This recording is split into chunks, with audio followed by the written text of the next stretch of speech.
தேனி மாவட்டம் தேவனாம்பட்டியில் குடிநீர் சேகரிக்க போடப்பட்ட மின் மோட்டார் அருகே சென்ற 3.5 வயது மதிக்கத்தக்க சிறுவன் மின்சாரம் தாக்கி உயிரிழந்தார். இது தொடர்பான கூடுதல் தகவல்களை எமது செய்தியாளர் சிவா வழங்க கேட்போம்.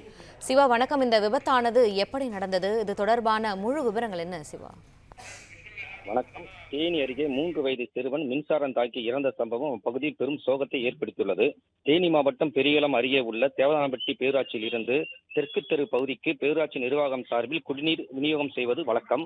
இந்த நிலையில் தெற்கு தெருவைச் சேர்ந்த மொக்கப்பாண்டி என்பவர் பேரூராட்சி சார்பாக வழங்கப்படும் குடிநீரை வீட்டில் உள்ள மேல் தொட்டியில் நிரப்புவதற்காக மின் மோட்டார் மூலமாக தண்ணீர் எடுத்துக் கொண்டிருந்தார். அப்போது வீட்டில் விளையாடி கொண்டிருந்த மொக்கப்பாண்டியின் 3 வயது சிறுவன் இளமாறன் என்ற சிறுவன் குடிநீருக்கு பயன்படுத்த மின் மோட்டார் வயரில் கால் வைத்தவுடன் மின்சாரம் தாக்கி தூக்கி வீசப்பட்டார்.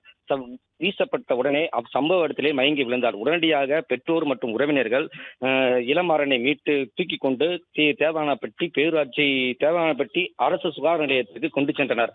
அப்போது அங்கு பரிசோதனை செய்த மருத்துவர்கள் இளமாறன் இறந்து விட்டார் என்று மருத்துவர் தெரிவித்தவுடனே தேவதானப்பட்டி காவல்துறையினர் விரைந்து வந்து இளமாறனின் உடலை கைப்பற்றி தேனி அரசு மருத்துவக் கல்லூரி மருத்துவமனைக்கு அனுப்பி வைத்தனர். இந்த 3 வயது சிறுவன் மின்சாரம் தாக்கி இறந்தது குறித்து தேவதானப்பட்டி காவல்துறையினர் வழக்கு பதிவு செய்து விசாரணை மேற்கொண்டு வருகின்றனர்.